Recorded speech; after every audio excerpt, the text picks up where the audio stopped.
Flash of News. Chase your accuracy news.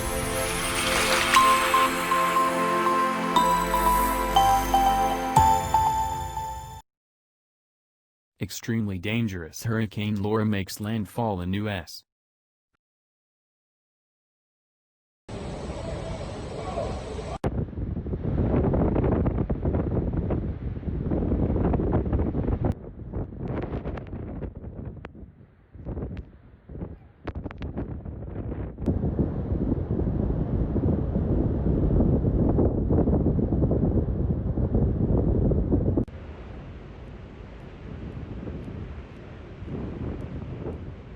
Hurricane Laura made landfall in the southern U.S. state of Louisiana on Thursday, August 27, and the monster Category 4 storm prompted warnings of unsurvivable ocean surges and evacuation orders for hundreds of thousands of Gulf Coast residents. The National Hurricane Center, NHC, said extremely dangerous Laura would bring winds of 240 km/h and flash flooding to Louisiana. Television images showed heavy rain lashing the coastal city of Lake Charles shortly after the NHC said the eye of the storm made landfall at around 1 a.m. local time, 2 p.m. Singapore time.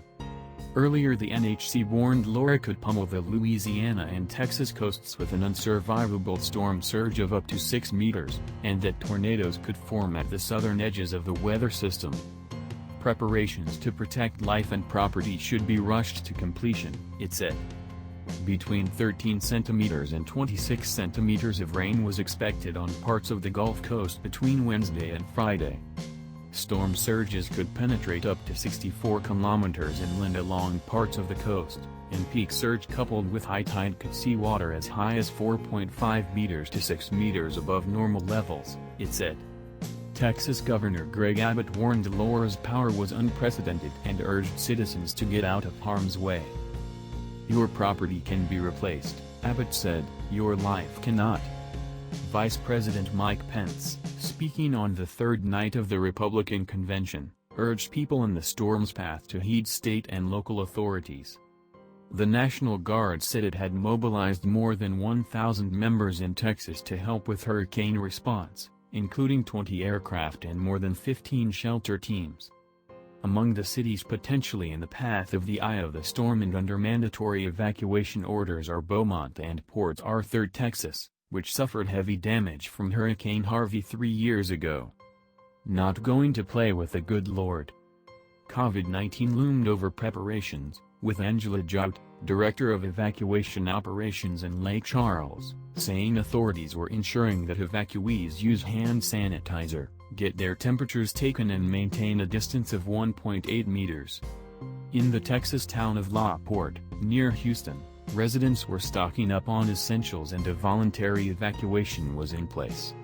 I'm a little nervous, but then I'm also like, okay, I know I'm going to be safe inside my apartment, Matthew Jones, 28, a security guard, told AFP.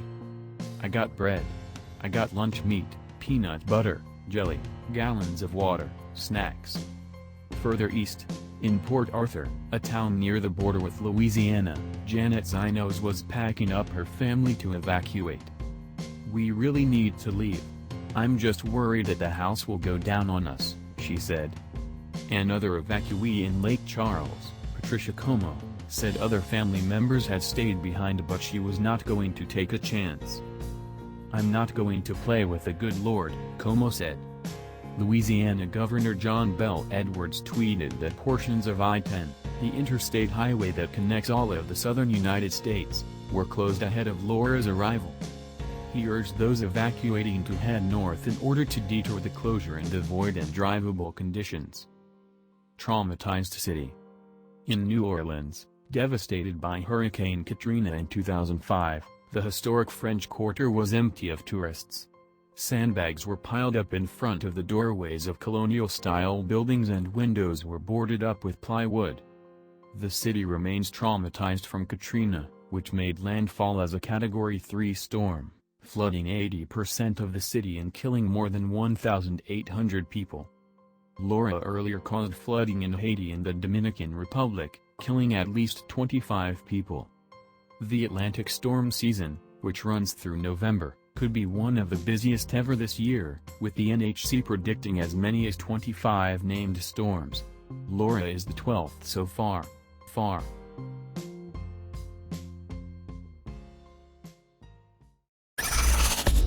Flash of news. Chase your accuracy news.